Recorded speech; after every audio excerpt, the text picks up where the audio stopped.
Available হতে পারবেন। তার এত ব্যস্ততার মাঝখানেও কাজেই তার ব্যস্ততার ডিটেইলিং আছে এবং চোখের যে আরো অনেক ধরনের সমস্যা হতে পারে সেই ব্যাপারে আপনি একটু বলুন। তো চোখ চোখের কথা যখন আমরা বলি, তখন আমাদের এই চোখের বিভিন্ন অংশের কথা, বিভিন্ন পার্টস এর কথা হুম বুঝতে হবে। তো চোখের পার্টস, এই যে চোখের মডেল, আর চোখের হুম পার্টস, প্রথমে চোখের পাতা, আর চোখের পাতার ভিতরে আইবল। আইবলে যে সবার আগে স্বচ্ছ ক্লিয়ার যে স্ট্রাকচারটা, সেটাকে বলা হুম হয় হুম কর্নিয়া। কর্নিয়ার আচ্ছা। পিছনে আছে আইরিস আর লেন্স। লেন্সটাও একটা হুম ট্রান্সপারেন্ট স্ট্রাকচার। আর এই হুম লেন্সটাই বয়স হলে, 50 বছরের পরে, ওটা একটু একটু ওপেক বা অস্বচ্ছ হওয়া শুরু হয়, আর সেটাকে ছানি বলা হয়।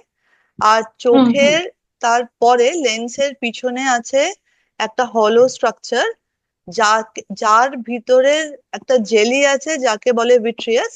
আর তার পিছনে আছে রেটিনা। এই যে অরেঞ্জ লেয়ারটা, সেটাকে বলা হয় হুম রেটিনা। হুম আর রেটিনার হুম হুম পিছনে আছে অপটিক নার্ভ। তো এখন ডিটেইলিং আছে এবং চোখের যে আরো অনেক ধরনের সমস্যা হতে পারে সেই ব্যাপারে আপনি একটু বলুন।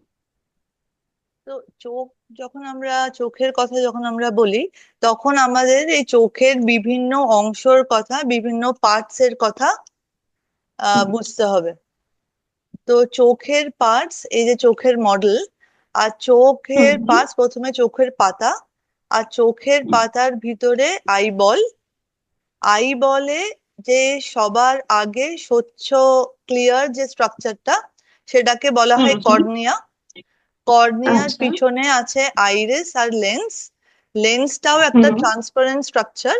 আর এই হুম লেন্সটাই হুম বয়স হলে, 50 বছরের পরে, ওটা একটু একটু ওপেক বা অস্বচ্ছ হওয়া শুরু হয়, আর সেটাকে ছানি বলা হয়। আর হুম হুম চোখের তারপরে লেন্সের পিছনে আছে একটা হলো স্ট্রাকচার, যা যার ভিতরে একটা জেলি আছে যাকে বলে ভিট্রিয়াস। আর তার পিছনে আছে রেটিনা। এই যে অরেঞ্জ লেয়ারটা, সেটাকে বলা হয় হুম রেটিনা। হুম আর রেটিনার হুম হুম পিছনে আছে অপটিক নার্ভ।